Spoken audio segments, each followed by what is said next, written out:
Okay, so welcome. So let's try answering this problem where we are required to find the first derivative of f of theta if our function of theta is equal to sine theta plus tangent A.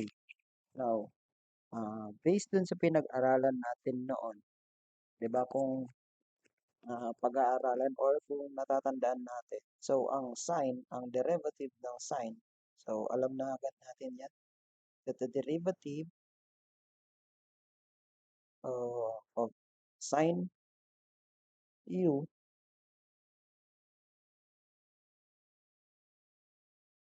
so di ba that is equal to positive cosine u times i-derive pa natin yung angle. Now, at the same time, the derivative of tangent naman, diba that is equal to secant squared u and i-derive pa natin ulit yung angle, i-multiply natin doon.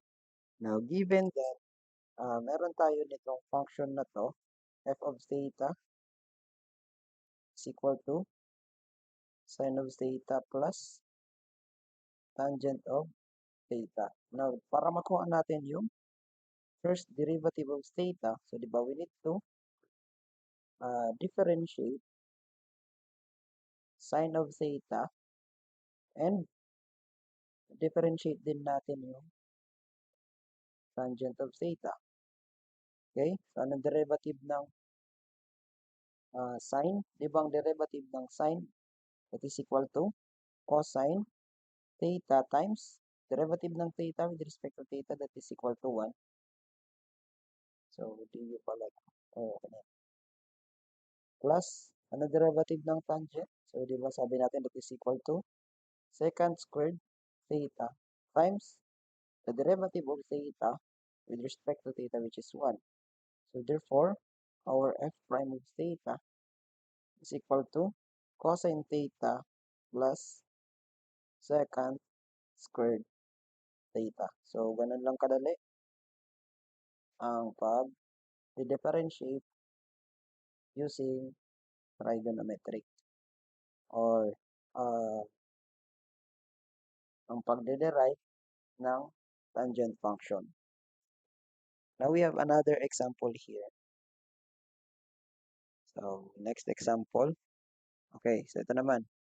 Find the first derivative of this function h of theta if h of theta is equal to theta cube times tan theta. So, diba this is equal to the derivative of products. So, di ba, nasabi natin sa derivative ng products, the derivative of products is equal to the u times the derivative of the other factor plus yung kabila naman, v du. So, di ba ito yung formula ng derivative of a product.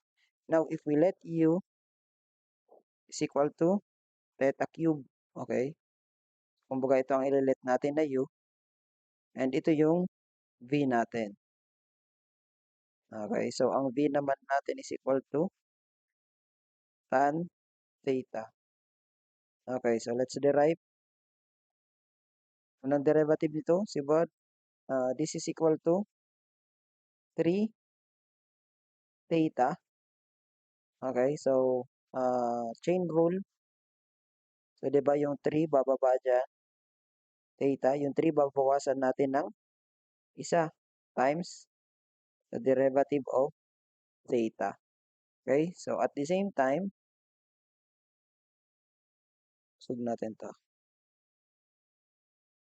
Okay, so this is now equal to du over d theta is equal to 3 theta squared. Okay, so kung ang v naman natin is equivalent to tangent of theta. Now, ano naman ang derivative ng v or yung derivative of tangent theta? Ano naman derivative nito? Tangent. So, di ba sabi natin that is equal to secant squared theta times i-derive pa natin yung d theta over d theta. So, which is equal to 1. Okay, so therefore, ang dv natin is equal to secant squared theta. So, this is with respect to theta kasi naka-theta tayo dyan. Okay? So, using now the formula,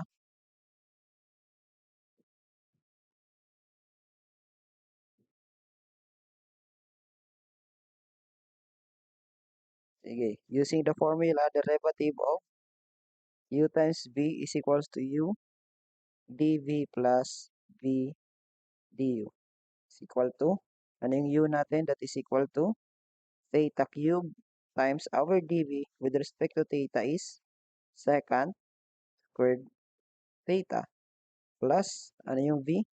So, diba that is tangent theta times, ano yung du? So, our du is 3 theta squared.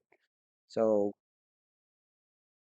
uh, so this is now equal to h prime of theta. So, h prime of theta is now equal to theta cube secant squared theta plus, yunahin na natin to, 3 theta squared tangent of theta. So, ganun ang pag-differentiate using derivative of tangent function. Okay, so thank you. Have a good day.